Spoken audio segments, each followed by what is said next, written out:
갑자기 추워진 날씨에 갑자기 뜨끈한 국물이 먹고 싶어졌다. 그런데 밀키트 가격은 뜨끈하다 못해 후끈후끈하다. 차라리 내가 끓여 먹는 게 낫겠다 싶어서 직접 끓여 먹게 됐다. 양반 vs 천민 2024년 버전 계급 전쟁. 이번에는 갈비탕 대결이다. 딸내미를 위해 한약 냄새 안 나는 가장 무난한 양반 갈비탕을 골랐지만 문제는 갈비탕을 한 번도 끓여본 적이 없는 요리계 천민 파파 요린이다. 안녕하세요, 백종원입니다. 이럴 때는 딸내미의 가짜 아빠 백씨에게 의존할 수밖에 없다. 이번만큼은 사나이의 자존심을 버리고 가짜 아빠 백씨의 제자가 되기로 한다. 가장 먼저 갈비탕용 갈비 1kg을 다해서 5cm 크기로 자른다. 자른 갈비를 차가운 물에 2시간 정도 담가 놓는다. 갈비가 잠길 만큼 물을 팔팔 끓이고 그대는 물에 두세 번 잘 헹군 갈비를 5분 정도 끓인다. 요린이라서 이유는 잘 모른다. 그냥 백선생님 말씀대로 요리할 뿐이다. 5분 정도 끓인 갈비를 또다시 흐르는 물에 잘 헹군다. 갈비뼈 안에 피가 남아있으면 갈비탕이 아니라 순댓국 맛이 난다고 백선생님이 그러셨다.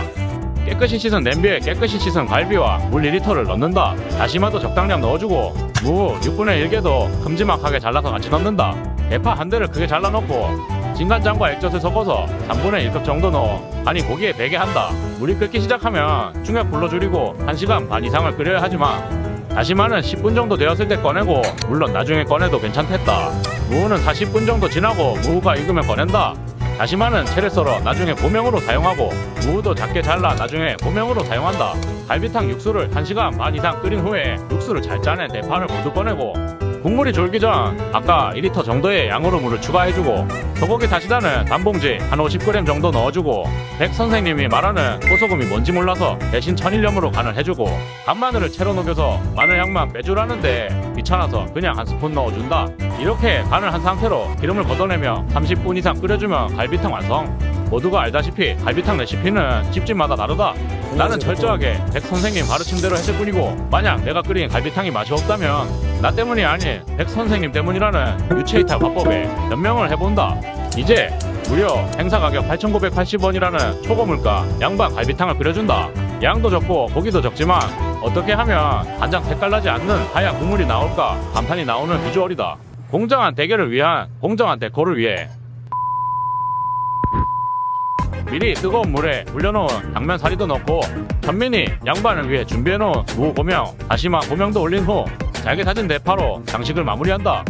대신 미처 준비 못한 팽이버섯 조금을 양반 갈비탕과 1대1 트레이드하고 양반과 천민의 계급 차이가 거의 느껴지지 않는 데코로 평등한 비주얼을 만들어본다. 이제 결정의 순간이다. 6시간 이상 거의 하루 종일 준비한 갈비탕이다. 물론 양반 갈비탕보다 천민 갈비탕의 가성비는 훨씬 좋지만 맛이 있으면 장땡이다. 이것이 요리 세계의 법칙이다. 얘는 보기에 간장 맛이 많이 날 것 같고 얘는 보기에 그냥 담백한 맛이 많이 날 것 같아. 그래서 보기에는 이게 더 맛있을 것 같아. 역시 초딩계 김이상궁 어린이 백종원다운 눈썰미다. 그럼 국물 먼저 먹어볼게. 공주 입맛에 딸내미가 양반 갈비탕부터 시식한다. 설마 갈비탕에도 신분 계급이 있으려나? 내가 예상한 거랑 비슷한데 얘는 좀 더 짭조름하고 얘는 뭔가 담백한 느낌. 고기도 먹어봐야 될 것 같아. 그렇다. 갈비탕인데 갈비도 중요하다. 먹어보니까 이거는 탱탱한 것 같고 이거는 양념이 잘 돼 있고 부드러운 것 같아. 양념 반, 후라이드 반처럼 국물은 양반, 고기는 천민이라는 반반의 결과 속에서 그래서 최종적으로 과연 어린이 백종원 딸내미의 결정은 내 입맛에는 이게 더 맛있어. 이게 더 맛있어. 하루 종일의 수고에도 불구하고 양반과 천민의 갈비탕 신분 차이를 극복 못했다. 딸내미의 가짜 아빠 백 선생님의 가르침을 따랐을 뿐인데 이게 더 맛있어. 졌다. 백 선생님 가르침을 딱 하나 어긴 것이 있다면 갈비탕은 보통 나가 사 드시면 돼요. 앞으로 갈비탕은 사 먹어야겠다.